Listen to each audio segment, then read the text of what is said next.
Episode की starting में हमें एक लड़के को दिखाया जाता है जो कि एक जख्मी लड़की को अपनी पीठ पे कहीं ले जा रहा होता है और ये कहता है कि नेज़ुको मरना मत, तुम्हारा ये बड़ा भाई तुम्हें हर हालत में बचा के रहेगा। और फिर हमें एक दिन पहले का सीन दिखाया जाता है जहाँ पे एक लेडी कहती है कि तांजीरो इतनी ठंड में तुम्हें नहीं जाना चाहिए। तो तांजीरो कहता है कि मैं चाहता हूँ कि नए साल पे सभी लोग भरपेट खाना खाएं, इसलिए मैं जितना हो सके उतने ज्यादा चारकोल को बेचने जा रहा हूँ। और तभी यहाँ पे तांजीरो के छोटे भाई बहन आ जाते हैं और वो भी साथ में चलने की जिद करने लगते हैं और ये प्रॉमिस करते हैं कि ये परेशान नहीं करेंगे और इसकी मदद करेंगे। और तांजीरो अपने छोटे भाई और बहन को घर पे रोकने के लिए इन्हें टेस्टी खाना और पढ़ने के लिए एक बुक लाके देने का वादा करता है, जिस पर ये दोनों भी मान जाते हैं। और फिर तांजीरो अपने दूसरे भाई से कहता है कि वो लकड़ियां काट लेवे, लेकिन इसका ये दूसरा भाई थोड़ा सा नाराज होता है क्योंकि वो चाहता था कि ये दोनों मिलके काटें। और फिर तांजीरो टाउन की तरफ जब जाने लगता है और जब तांजीरो टाउन की तरफ जा रहा होता है तो ये सभी लोग उससे अपना ध्यान और जल्दी लौट के आने के लिए कहते हैं। और जब तांजीरो जा रहा होता है तभी इसे रास्ते में नेज़ुको मिलती है जिसके बैग पे एक और छोटा भाई होता है और ये कहती है कि तुम्हें जाते हुए परेशान ना करे, इसलिए मैं इसे सुला रही थी। और ये सच में अब भी फादर को काफी ज्यादा मिस करता है। जिसके बाद ये भी तांजीरो को अच्छे से जाने के लिए कहती है। और जब तांजीरो टाउन की तरफ जा रहा होता है तब वो कहता है कि हमारी जिंदगी कभी भी आसान नहीं रही है, लेकिन हम खुश हैं और जिंदगी मौसम की तरह कभी भी बदल सकती है और ये लगातार बदलती रहती है और कभी भी एक जैसी नहीं होती है। और हमेशा धूप नहीं रहती है, लेकिन स्नोफॉल भी हमेशा के लिए नहीं होती है। और जब भी खुशियों का अंत होता है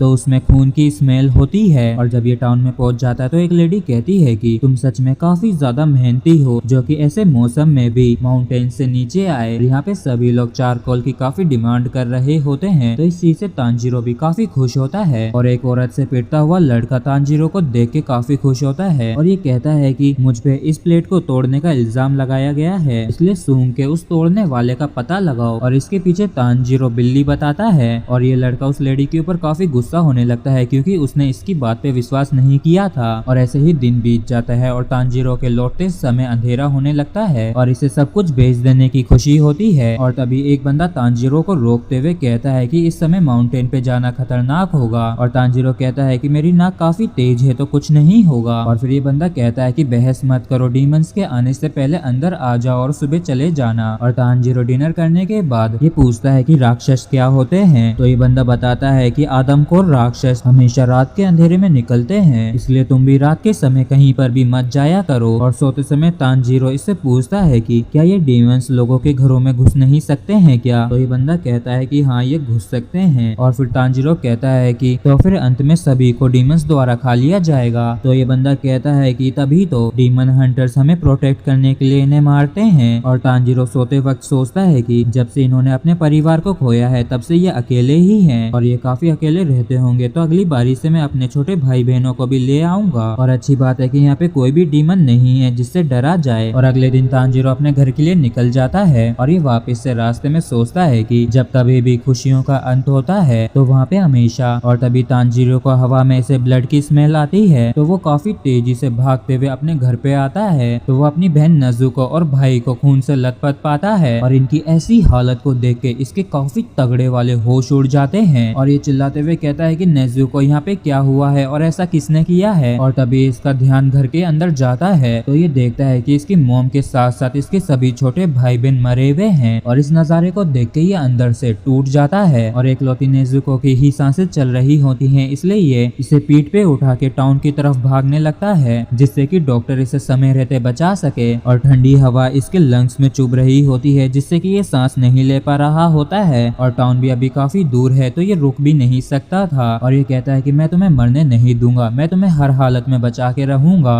और तभी अचानक से नेज़ुको काफी अजीब तरीके से मूव करने लगती है जिस वजह से तांजीरो काफी ऊंचाई से गिरता है, लेकिन स्नो की होने की वजह से वो बच जाता है और इसे बिल्कुल भी समझ में नहीं आता है कि ये किस वजह से गिरा है। और तभी ये नेज़ुको को पैरों पे खड़े हुए देखता है तो ये उससे कहता है कि नेज़ुको तुम चलो मत, मैं तुम्हें उठा के टाउन तक ले जाऊंगा। और ये जैसे ही नेज़ुको के पास आता है तो नेज़ुको इसके ऊपर अटैक कर देती है और ये कुल्हाड़ी की लकड़ी को उसके मुंह में फंसा के उसे रोकने लगता है। और ये कहता है कि क्या ये एक डीमन है जिसके बारे में सबूरो बात कर रहे थे, क्या नेज़ुको ही मैन ईटिंग डीमन है? नहीं, ऐसा नहीं हो सकता है क्योंकि जिस दिन से नेज़ुको ने जन्म लिया है तब से वो इंसान ही है, हालांकि इसकी सेंट पहले जैसी जैसी नहीं रही है, लेकिन ये अपने ही परिवार की खूनी नहीं हो सकती है और ये घर के बाहर ऐसे पड़ी थी जैसे कि ये रकुता को प्रोटेक्ट कर रही थी और इसके हाथ और मुंह पे भी खून नहीं है और वहाँ पे किसी और की भी सेंट थी। और तभी नजुको की बॉडी बड़ी होने लगती है जिससे कि वो और भी ज्यादा स्ट्रॉन्ग होने लगती है। और तांजीरो कहता है कि जब मैं बिना किसी चिंता के सबूरों के घर पे सो रहा था तब मेरे घर वालों का बेरहमी से खून किया जा रहा था और तुम लोगों को काफी दर्द हुआ होगा और तुम लोगों ने काफी सफर भी किया होगा। और तांजीरो को काफी बुरा लगता है जो ये सभी को नहीं बचा सका, लेकिन ये कम से कम नजुको को तो बचाना चाहता है, लेकिन ये काफी ज्यादा स्ट्रॉन्ग होती है जिस वजह से ये इसे नहीं रोक पाता है और ये काफी ज्यादा इमोशनली इस चीज से नजुको को लड़ने के लिए कहता है नजुको हार मत मानो और तुम्हें हर हालत में अपने आप को डीमन में बदलने से रोकना होगा। और इस चीज को सुनकर नजुको होश में आ जाती है और उसके आंखों में से भी आंसू निकलने लगते हैं। लेकिन तभी अचानक से एक बंदा अपनी स्वॉर्ड से इनके ऊपर अटैक कर देता है, लेकिन लास्ट मोमेंट पे तांजीरो नजुको को हटा के दोनों को बचा लेता है और ये दोनों रोल करते हुए एक पेड़ से जा भिड़ते हैं और नजुको की बॉडी नॉर्मल हो जाती है। और तांजीरो इस बंदे के हाथ में स्वॉर्ड को देख के काफी हैरान परेशान होता है और ये बंदा कहता है कि तुम इसे क्यों बचा रहे हो, जिस पर तांजीरो कहता है कि ये मेरी छोटी बहन है। और नजुको अपने आप को तांजीरो से छुड़ाने की कोशिश करती है, लेकिन तांजीरो इसे नहीं छोड़ता है और ये बंदा कहता है कि तुम इस चीज को अपनी बहन कहते हो। जिसके बाद ये बंदा काफी तेजी से अपनी स्वॉर्ड को लेके इसकी तरफ बढ़ने लगता है, तो तांजीरो उसे बचाने के लिए उसे कवर करने लगता है, लेकिन वो पाता है कि नजुको तो उसके पास है ही नहीं। और तांजीरो देखता है कि उस बंदे ने नजुको को पकड़ रखा है और तांजीरो नजुको को बचाने के लिए उसकी तरफ बढ़ने लगता है, तो ये बंदा उसे रोकते हुए कहता है कि मेरा काम डीमंस को मारने का है और इसलिए ही तुम्हारी बहन का भी सिर मुझे काटना पड़ेगा। और तांजीरो कहता है कि रुको, इसने अभी तक किसी को भी नहीं मारा है क्योंकि मेरे घर पे किसी और की भी सेंट थी जिसकी पहले कभी गंध नहीं आई थी और पक्का उसने ही मेरी फैमिली को मारा होगा। और मैं नहीं जानता कि अभी इसके साथ क्या हो रहा है, लेकिन मैं जानता हूँ कि इसने किसी को भी नहीं मारा है। और फिर ये बंदा बताता है कि इसका जख्म डीमन ब्लड के कांटेक्ट में आए होंगे जिससे कि ये डीमन में बदल गई है और इसी तरीके से मैन ईटिंग डीमंस की तादाद बढ़ती है। और फिर तांजीरो कहता है कि नजुको कभी भी इंसान को नहीं खाएगी, तो ये बंदा कहता है कि क्या तुम मजाक कर रहे हो, थोड़ी देर पहले तो यही तुम्हें कच्चा निगलने वाली थी। तो तांजीरो कहता है कि तुम गलत हो, मैं दावे के साथ कह सकता हूँ कि ये अब भी जानती है कि मैं कौन हूँ और मैं वादा करता हूँ कि मैं इसे किसी को भी हर्ट नहीं करने दूंगा और मैं नजुको को वापस से इंसान में बदलना चाहता हूँ और मैं कसम से इसका इलाज करूंगा। और फिर ये बंदा कहता है कि इसका इलाज नहीं हो सकता है क्योंकि एक बार जो डीमन में बदल जाता है तो वो कभी भी इंसान में दोबारा नहीं बदल सकता है। और फिर तांजीरो कहता है कि मैं इस चीज का कोई ना कोई सोल्यूशन ढूंढ लूंगा, इसलिए प्लीज इसे मत मारिए और मैं उसे ढूंढ के जरूर मारूंगा जिसने मेरी फैमिली को खत्म किया है। और फिर तांजीरो चिल्लाते हुए कहता है कि मैं सब ठीक कर दूंगा और फिर वो बंदा अपनी तलवार को नजुको की गर्दन पे रख देता है। और फिर तांजीरो कहता है कि तो प्लीज ऐसा मत करो, प्लीज अब और किसी को मुझसे मत छीनो। और फिर तांजीरो उसके आगे झुक के इसकी छोटी बहन को ना मारने की भीख मांगने लगता है और ना मारने की भीख मांगते हुए ये रोने भी लगता है और ऐसा इसे करता देख इसे भी काफी बुरा लगता है। और फिर ये तांजीरो पे चिल्लाते हुए कहता है कि अपने दुश्मन को कभी भी अपनी पीठ नहीं दिखानी चाहिए और दया की भीख मांगना बंद करो, क्योंकि अगर ये जरा सा भी असरदार होता तो तुम्हारी फैमिली मरी ना होती। तुम कमजोर हो और मुसीबत के समय कायरों की तरह झुक जाते हो। और क्या तुम मजाक कर रहे हो कि तुम अपनी बहन का इलाज करोगे और दुश्मनों को मारोगे? और तुम्हें पता होना चाहिए कि कमजोरों के पास किसी भी तरीके का हक या ऑप्शन नहीं होता है, क्योंकि कमजोर ताकतवर द्वारा कुचल दिया जाता है। और शायद डीमंस के पास कोई रास्ता हो तुम्हारी बहन को ठीक करने का, लेकिन गलती से भी मत सोचना कि कोई डीमन तुम्हारी मदद करेगा और मेरा तुमसे कोई लेना देना नहीं है और यही सच्चाई है। और पहले क्यों तुमने अपनी बहन के बजाय अपने आप को आगे किया? और क्या यही तरीका था तुम्हारा इसे प्रोटेक्ट करने का? और तुमने झुकने के बजाय अपनी कुल्हाड़ी को क्यों नहीं उठाया? और तुम्हारी इन सभी भूलों की वजह से मैं इसे पकड़ पाया और शायद मुझे तुम्हें भी इसके साथ ही खत्म कर देना चाहिए। और इस बात को सुन के तांजीरो की आंख और मुंह दोनों ही खुले रह जाते हैं और इस तरफ नजुको पूरी कोशिश कर रही होती है इससे अपने आप को छुड़वाने की, लेकिन छुड़वा नहीं पा रही होती है। और ये बंदा मन ही मन तांजीरो से कहता है कि मत रो, अभी इसके लिए समय नहीं है और मैं जानता हूँ कि तुम अभी अंदर से पूरी तरीके से टूट रखे हो, तुम्हारी पूरी फैमिली तबाह हो गई और तुम्हारी बहन भी डीमन में बदल गई और ये चीज काफी ज्यादा दर्दनाक रही होगी और तुम अभी दर्द से चिल्लाना चाहते होगे। और अगर मैं एक दिन पहले आ जाता तो शायद तुम्हारी फैमिली अब भी जिंदा होती। हालांकि ऐसा कोई सा भी तरीका नहीं है जिससे कि समय को रिवाइंड किया जा सके और क्षमा न करने वाली ये आग तुम्हें आगे तक ले जाएगी। और अपनी बहन को प्रोटेक्ट करके उसका इलाज करना काफी ज्यादा नाजुक संकल्प है और अकेले बदला लेना नामुमकिन हो। होगा। और तभी तांजीरो इससे रुकने के लिए कहता है, लेकिन ये अपनी तलवार को नाजुको के सीने में घोंप देता है और इस वजह से तांजीरो को काफी ज्यादा गुस्सा आता है और वो इसके ऊपर एक पत्थर फेंक के मारता है, लेकिन ये बड़ी ही आसानी से अपने स्वॉर्ड के हैंडल से ही उसे रोक लेता है। और फिर तांजीरो अपनी कुल्हाड़ी को उठा के इसके एक तरफ भागने लगता है और इसके लेफ्ट में आते ही ये दोबारा से एक पत्थर फेंकता है, लेकिन ये बंदा बड़ी ही आसानी से इससे बच जाता है और तांजीरो सीधे इसकी तरफ अटैक करने के लिए बढ़ रहा होता है। और फिर ये थोड़े गुस्से से कहता है कि बेवकूफ,